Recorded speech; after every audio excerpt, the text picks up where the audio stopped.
మొన్నటికి మొన్న రాయచోటి మాజీ ఎమ్మెల్యే వైఎస్ఆర్సీపీ నాయకులు గడికోట శ్రీకాంత్ రెడ్డి ఒక ట్వీట్ చేశారు. దాని సారాంశం తర్వాత ఈసీ వరకు మొత్తం వ్యవహారం వెళ్ళింది. ఎందుకంటే ఈవీఎంల పైన అవి ట్యాంపరింగ్ జరుగుతుందా, హ్యాకింగ్ జరుగుతుందా, ఈవీఎంలనే మార్చేశారా, ఇవన్నీ ఈ అనుమానాలన్నీ ఉంటే వాటిని నిరూపించడానికి చాలా కష్టం మనకి ఇప్పటికిప్పుడు నిరూపించాలంటే. అంటే పూర్తి ఎవిడెన్స్తో పక్కా ఆధారాలతో ఈవీఎంను పక్కన తీసుకొని పక్కన పెట్టుకొని నిరూపించాలంటే కొంత కష్టం. కానీ ఆయన పెట్టిన ట్వీట్ చూస్తే చాలా సులభంగా అర్థమయ్యే రీతిలో ఉంది. చిన్న పిల్లలకు కూడా 6th క్లాస్ 7th క్లాస్ పిల్లలు కూడా ఈ మ్యాథ్స్ని ఆయన ఇచ్చినటువంటి మ్యాథ్స్ చాలా క్లియర్గా అర్థమయ్యేలా చెప్పుకొచ్చారు. ఆయన 2012 ఉప ఎన్నిక నుంచి మొదలుపెట్టారు. 2014, 19, 24 ఎన్నికల్ని పోల్చి చెప్పారు. 2019 ఎన్నికల్ని తీసుకుందాం. తెలుగుదేశం పార్టీకి సుమారు 62,000 ఓట్లు వచ్చాయి. వైసీపీకి 92,000 ఓట్ల నుంచి 98,000 ఓట్లు లభించాయి. ఇక 2019కి ముందు కొంచెం వెనక్కి వెళ్తే 2014-19 మధ్య తేడా ఎంత ఉందంటే వైఎస్ఆర్సీపీకేమో 90,000కు పైగా ఓట్లు వస్తున్నాయి. అప్పుడు కూడా టీడీపీ ఓడిపోయింది. టీడీపీకేమో 60,000కు పైగా ఓట్లు వస్తున్నాయి. అంటే 62 నుంచి 66,000 వరకు టీడీపీకి, 92,000 నుంచి 98,000 వరకు వైసీపీకి. గత 2 ఎన్నికల్ని, ఏది 2024 కాదు, దానికి ముందు ఎన్నికల్ని, దానికి ముందు 14-19 చూస్తే ఇద్దరికి ఈ గ్యాప్ అయితే అలాగే ఉంది. కానీ 2024 ఎన్నికల్లో మాత్రం ఓట్ల సంఖ్యలో ఏకంగా 30,000 ఓట్లు అదనంగా వచ్చి చేరిపోయాయి. 30,000 ఓట్లు అదనంగా చేరిపోయాయి. ఈ 30,000 ఓట్ల అదనంగా చేరడంతో వైసీపీకి 95,000 ఓట్లు, టీడీపీకి 96,000 ఓట్లు. అంటే వీళ్లకున్నటువంటి 66,000 ఓట్లు ప్లస్ కొత్తగా వచ్చిన 30,000 ఓట్లు. కొత్తగా చేరిన 30,000 వచ్చి ఏకంగా టీడీపీకే, కొత్తగా వచ్చిన అన్ని ఓట్లు టీడీపీకే. వాళ్ళు 96కి వెళ్ళిపోయారు. ఇది ఎక్కడైనా జరుగుతుందా? కొత్తగా వచ్చి చేరినటువంటి ఓట్లలో కనీసం ఒక 10%, 20% ఇటు వైసీపీకి రావాలి. రాలేదు. పోనీ వీళ్ళు గెలిచారు అని అంటే ఎలా గెలవాలి?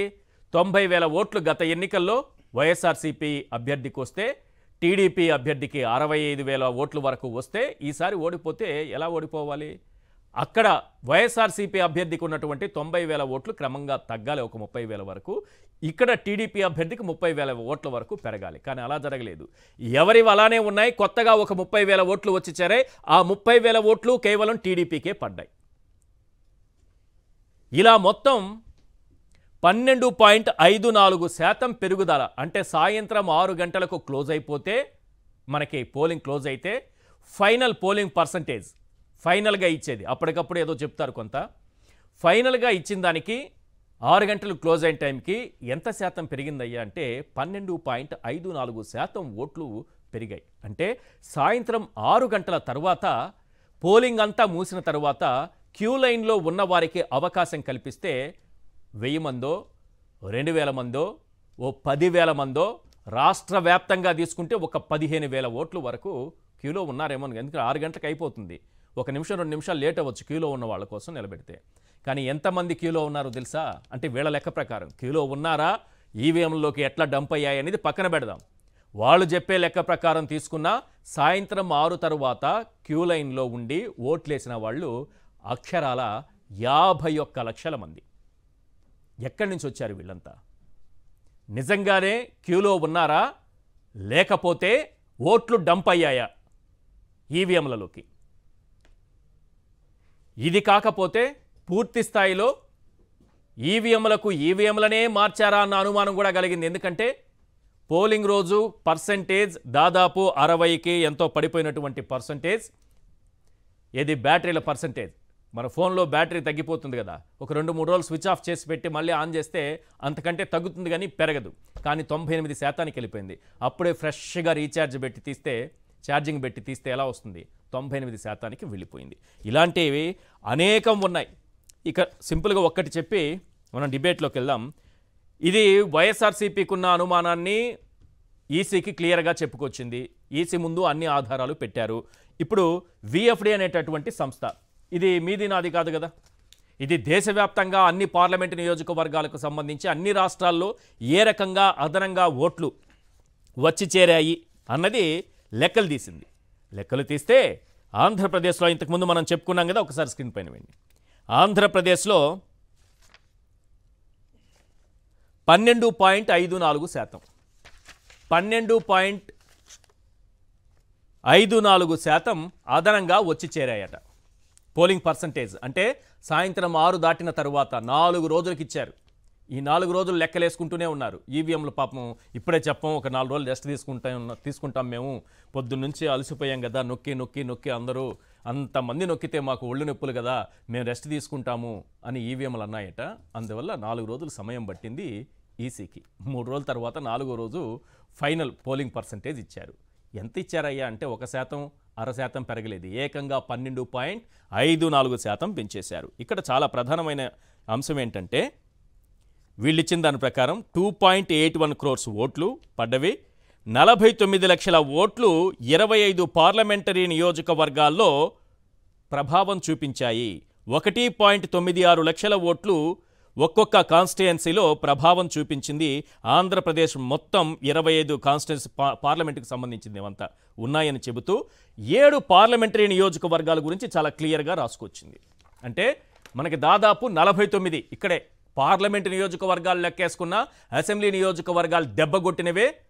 7 పార్లమెంటులు పూర్తిగా ఎందుకు ఓడిపోయిందో అర్థం కాని పరిస్థితిలో ఉందనేది వాళ్ళు ఇచ్చినటువంటి క్లారిటీగా రాసుకొచ్చినటువంటి, వాళ్ళు చేసినటువంటి సర్వే, వాళ్ళు తీసుకున్నటువంటి ఎవిడెన్స్ ఆధారంగా లెక్కలు మొత్తం తీస్తే వచ్చింది ఇది. ప్రధానంగా 7, మిగతా పార్లమెంటరీ నియోజకవర్గాల్లో అటు ఇటు ఉండొచ్చు. 7కి 7 పోగొట్టుకోవడానికి అక్కడ అసెంబ్లీలో ఇక్కడ కొన్ని ఉదాహరణలు మాత్రం ఇచ్చారు, చాలా క్లియర్గా రాసుకొచ్చారు. Ongole where the TDP has won by a margin of 50,199 votes. Kurnool where the TDP has won by a margin of 1,11,298 votes. Nandyal where the TDP has won by a margin 1,11,975 ఓట్లు. Hindupur where the TDP has won by a margin of 1,32,427 ఓట్లు. Narasaraopet 1,59,729. Eluru TDP 1,81,857 ఓట్లు. And Anantapur 1,88,555 ఓట్లు. క్లియర్గా 7 parliamentary నియోజకవర్గాల గురించి రాసుకొచ్చారు. 1,96,000 ఓట్లు ఒక్కొక్క కాన్స్టిట్యుయెన్సీలో ఏదో రకంగా వచ్చి చేరిపోయాయి. ఎలా చేరిపోయాయో ఈవీఎంలకే తెలియాలి ఈ లెక్కలు. ఇది పరిస్థితి. ఇక సింపుల్గా అనంతపురమే తీసుకుంటే, అనంతపురంలో 1 ఓటు వైఎస్ఆర్సీపీకి 1 ఓటు వచ్చింది. ఓ పోలింగ్ బూత్లో ఒకటే వచ్చింది. 1 ఓటు పడితే మిగిలిన పార్టీలకి ఏ విధంగా పడ్డాయనేది కూడా ఒక్కసారి లెక్కలు తీసి చూశారు. బూత్ నెంబర్ 157 పార్లమెంటుకేమో 472 ఓట్లు వచ్చాయి. అదే అసెంబ్లీకి వచ్చేటప్పటికి ఒకే 1 ఓటు వచ్చింది. కాంగ్రెస్ పార్టీ పార్లమెంట్ అభ్యర్థికి 1 ఓటు రాగా అసెంబ్లీ అభ్యర్థికి 464 ఓట్లు. ఇది టీడీపీకి వెళ్లాల్సింది, ఇటు పడ్డట్టున్నాయి, ఏదో కొంచెం పొరపాటు చేసినట్టున్నారు. టీడీపీ పార్లమెంట్ అభ్యర్థికి 8 ఓట్లు పోలవగా అసెంబ్లీ అభ్యర్థికి 95 ఓట్లు వచ్చాయి. ఇదంతా కూడా ఈసీ ముందు ఉంచారు.